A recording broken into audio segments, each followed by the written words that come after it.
Halo semuanya, selamat datang di channel Analisa Tren. Pada video kali ini, saya akan menganalisa IHSG. Oke, sebelum memulai, disclaimer terlebih dahulu ya. Jika sudah, mari kita mulai.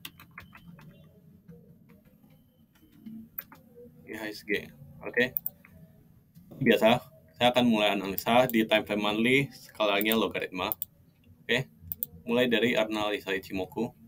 Nah, di sini kita bisa lihat, ini Senko Span B-nya naik, A-nya naik, ini Tenkan-sen, Kijun-sen, Chikou Span semuanya naik. Ini strong bullish, oke. Nah, terus supportnya di mana? Supportnya ya jauh lah. Ini jauh banget supportnya di sini. Oke. Terus weekly kita lihat semuanya juga naik seperti kayak di monthly. Jadi ini uptrend juga dengan support di sini 6.400, 6.500 lah ini hitungannya. Nah, untuk daily sama juga uptrend semua dengan support 6.800. Nah, karena dari monthly, weekly, daily ini uptrend semua dan tidak ada tanda-tanda pembalikan arah, kita coba analisa dengan elliott wave. Oke. Nah, elliott wave kita zoom out. Di sini kalau kalian lihat ini ada 1 2 3 4 5. Ini wave 1. Terus ini 1 2 3. Nah, ini bisa jadi wave 2. Terus ini naik 1 2 3 4 5. Bisa jadi wave 3, wave 4, wave 5. Oke. Nah, bisa begini atau bisa jadi ini 1 2 3 baru A, ini B, terus ini C. Nah, itu juga bisa jadi. Kalau ini kan skenario pertama ya. Skenario kedua ini wave 1, ini wave 2. Berarti ini masih belum selesai wave 3, 4 5. Oke. Nah, kalau misalnya dia skenario yang ini, yang hijau ini, artinya ini belum selesai wave 3.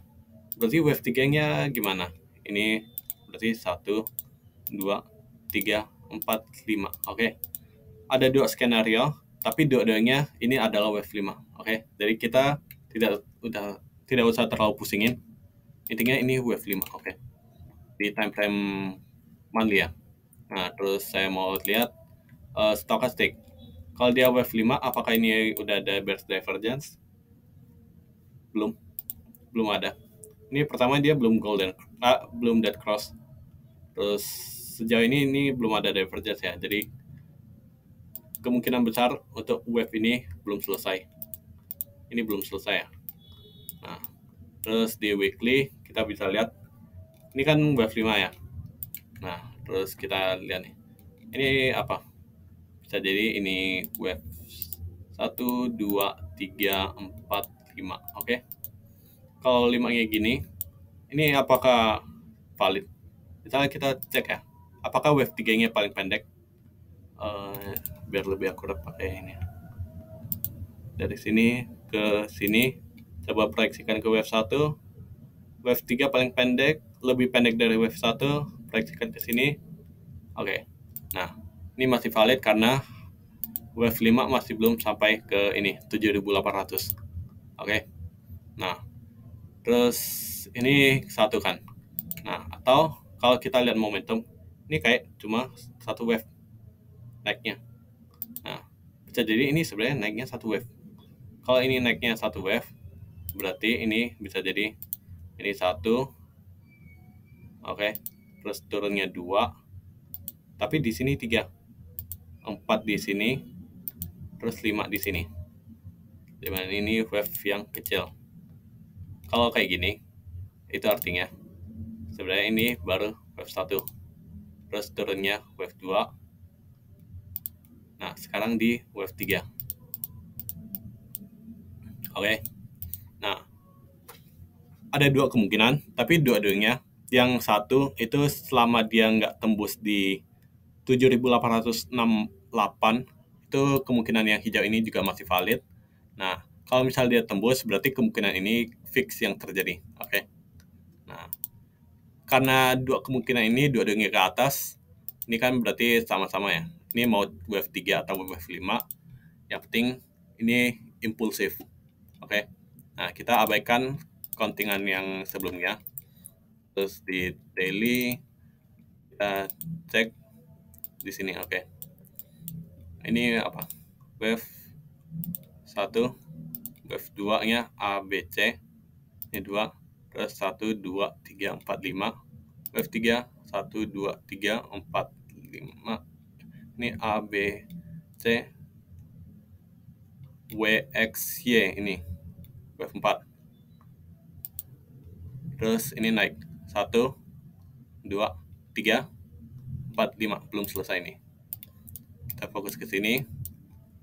Makin kecil. Ini wave 1, wave 2, ini wave 3, wave 4, wave 5. Ini oke. Nah, ini kita abaikan. Oke. Oh ya, sebentar sebelum diabaikan kita coba cek ya. Ya, ini wave 3-nya lebih panjang dari wave 1, jadi ini masih bisa ya. Nah, terus sekarang di sini. Apakah ini udah selesai? Sepertinya belum. Ini wave 3-nya aja, ini kayaknya masih belum selesai. Nah, kalaupun dia udah, ini berarti dia masih ada naik wave 1, ini turun wave 2-nya kan. Terus ini naiknya wave 3. Oke. Nah, ntar pas turun wave 4, dia kemungkinan turun ke sini atau bisa jadi bullish divergence, itu sama aja. Terserah, bisa keduanya. Terus baru wave 5. Oke. Baru turun. Oke. Jadi untuk IHSG, kalian jaga-jaga ketika dia terbentuk ini kan. Kalau misalnya kenaikan ini udah selesai, terus dia bentuk swing low yang cukup signifikan, terus dia bikin swing high lagi, misalnya ini kan. Nah, dia naik, terus turun, naik, terus turun lagi kan. Ini kan, misalnya dia udah gini kan. Nah, kalau udah kayak gini, kalian lihat nih, kalau misalnya dia udah bikin swing high yang cukup signifikan 2 kali, kalian cek momentumnya. Kalau misalnya ini dia bikin higher high, nah dia bikin high-nya tuh lebih tinggi dari sebelumnya, tapi di stokastik dia bikin lower high, maka ini kemungkinan ini udah ada tanda-tanda divergence kan. Nah, kalau ini divergence, ini berarti udah selesai. Jadi kalau misalnya ini udah selesai, berarti semua kenaikan yang tadi kita hitung dari monthly sampai seterusnya. Monthly kan tadi ini sama-sama wave 5, terus di weekly ini bisa jadi wave 3 atau wave 5 kan yang tadi. Nah, kalau misalnya ini yang tadi kan mana? Ini kan. Misalnya yang tadi ini wave 1, ini wave 2, ini wave 3 kan. Terus ada yang satu lagi ini kayak gini. Wave 1, 2, 3, 4, 5. Nah, ini yang biru ya. Kalau misalnya yang tadi di daily udah selesai nih kan, muncul bearish divergence, kalian hati-hati karena di time frame weekly dia bisa ada 2 kemungkinan. Bisa jadi yang ini, yang biru ini. Kalau dia terjadi yang biru ini, berarti setelah ini itu akan turun cukup dalam. Oke, baru naik. Nah, terus kalau misalnya dia terjadi yang merah ini, berarti dia turunnya ya udah tersendat ya penurunannya nggak akan cukup signifikan. Turunnya tuh paling kayak ini yang awal Januari 2021. Nah, cuma dia mungkin turunnya bisa setengah tahun atau 1 tahun. Oke. Nah, kalau misalnya yang terjadi yang ini, yang biru ini, nah berarti turunnya itu akan ekstrim, cukup ekstrim. Oke. Nah, untuk sampai ke situ, itu mungkin akan diupdate beberapa minggu lagi. Nah, sekarang kita coba cek secara ini ya, time analysis. Nah, terus yang tadi, kenapa? Ya, oke, sebentar ya. Saya mau sedikit kasih lihat. Nih, kalau misalnya ini kan,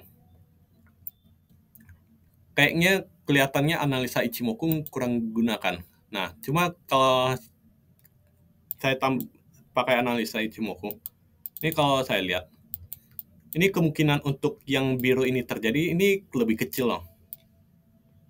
Kenapa? Karena ini sedikit materi dikit ya tentang Ichimoku. Misalnya ini kan, misalnya ini kumonya kan. Nah, terus harga break kumo. Pertama kali dia retest itu biasanya wave 2. Terus naik menjauh itu wave 3. Retest kedua itu wave 4 dan menjauh lagi itu wave 5. Biasanya kayak gini. Kalau Ichimoku ya. Dia biasanya kayak gini. Nah. Jadi pertama kali dia break itu biasanya itu wave 1. Nah, retest pertama kali itu wave 2. Nah, kalau dia udah mulai rally kencang itu wave 3. Terus dia mendekati kumo pertama kali itu wave 4. Nah, ini untuk fase eksesifnya ini wave 5. Nah, selanjutnya ntar ABC-nya itu bakal A-nya akan mendekati atau tembus kumo, B-nya mengikuti kumo, C-nya breakdown kumonya. Oke. Ini nggak selalu, tapi biasanya kayak gitu. Terus kalau kita lihat kasusnya di IHSG. Nah, kita lihat ya. Kalau misalnya di sini ya, saya mau hapus ini dulu. Nah, kalau di sini, saya lihat ini satu swing break kumo ya. Ini kan bearish kumonya di break satu swing. Terus pertama kali dia tes di sini. Jadi ini bisa jadi wave 2. Terus ini menjauh dari kumo wave 3. Nah, kemungkinan ini baru wave 4 nanti. Terus naiknya wave 5. Oke. Jadi peluang untuk yang ini 1 2 3 4 5 ini menurut saya ini jauh lebih kecil peluangnya daripada yang ini. Ini wave 1, ini wave 2, terus ini baru wave 3, nanti wave 4, wave 5. Oke. Nah, peluang untuk ini yang merah ini terjadi itu jauh lebih besar daripada yang biru ini. Oke. Itu kesimpulan pertama yang saya bikin. Nah, terus kita mau cari time. Kapan wave 5 atau wave 3 ini selesai. Oke. Nah, saya akan analisa dengan mungkin karena ini time frame-nya, kalau misalnya saya pakai daily, saya akan analisa di daily, tapi fokusnya itu untuk ini weekly. Oke. Jadi major time frame-nya monthly, time frame utamanya weekly, tapi saya analisa dengan daily. Nah, ini saya akan pakai time analysis dengan Fibonacci time analysis. Itu kalian bisa cek kembali video Fibonacci time analysis sebelumnya yang sudah saya publikasi. Nah, di sini saya mau lihat, kan ini satu swing yang tadi 1, 2, 3, 4, 5. Oke. Nah, saya mau tahu wave 5-nya sudah selesai belum? Ini tarik sini ke sini, terus proyeksikan ke sini low-nya kan, terus lagi, terus dari low ke high, terus proyeksikan ke high sini, terus saya mau proyeksikan panjang dari low 2 ke low 4, saya proyeksikan ke high yang ketiga. Oke. Nah, kalau dari sini kita lihat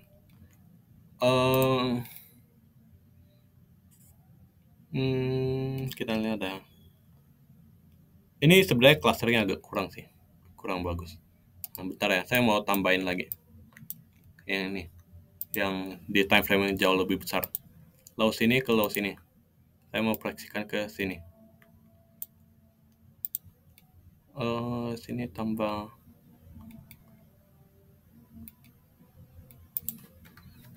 ini jadi 3,272 ya. Terus saya mau tambahin ini low ke high yang ini, saya proyeksikan ke sini. Terus satu lagi yang low, kok nggak muncul, low ke low, saya mau proyeksikan ke high sini. Oke. Nah, kalau dari gini, saya mau lihat cluster yang paling ini kan harga udah terjadi di sini ya. Sini kita abaikan belakangnya. Di sini itu kemungkinan di sini nih. Oke. Kalau di weekly ini kayaknya udah nggak ada cluster yang cukup bagus sih sebenarnya. Oke. Nih. Ini juga anggaplah ya. Nah, saya balik ke time frame weekly. Berarti kalau kayak gini, saya hapus Fibonacci time-nya.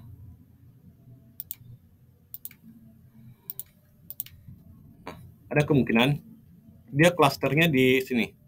Juni 2022 atau Agustus atau kalau nggak di Oktober 2022. Nah, bisa jadi kalau yang tadi kan kita tambahin wave apa dengan Ichimoku, terus ditambahin Elliott wave, ini wave 1, ini wave 2. Kalau menurut saya ya, ini mungkin masih spekulatif, tapi menurut saya ini mungkin bisa jadi dia selesainya di Juni, terus turun lagi. Nah, sampai Oktober atau sampai ke berapa, nah baru akan naik di akhir tahun 2022. Ini mungkin ya menurut saya. Nah, untuk prediksinya. Jadi untuk selesainya ini kapan, ini mungkin akan selesai di Juni. Kebetulan kalau di pertengahan tahun ini kan ini banyak emiten yang bagi dividen ya. Jadi itu mungkin bisa menjadi faktor pendongkrak untuk ini naik. Oke. Terus saya mau tambahin lagi. Wave 3-nya itu sampai di mana? Kalau misalnya ini wave 3 ya.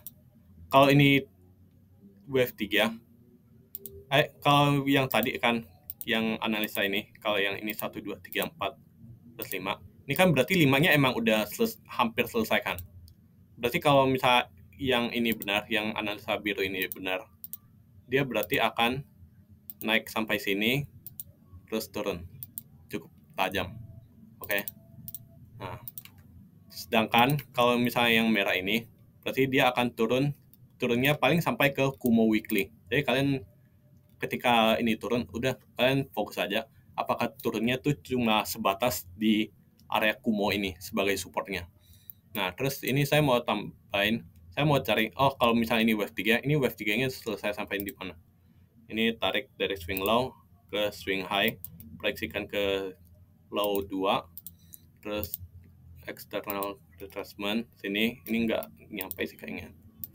Ini saya coba tambahin ini. Oke, terus ini tarik swing high ke. Ini kenapa saya pakai swing yang besar-besar? Ini karena saya carinya time frame yang cukup major ya. Nah, ini plus minus 7.600 sampai 8.000.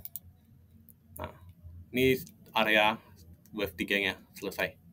Nah, jadi ada kemungkinan dia bisa sampai ke area 7.600 sampai 8.000 dan selesainya di sekitar bulan Juni. Oke, 2022. Nah, oke. Ini hapus Fibonacci-nya. Jadi kesimpulannya,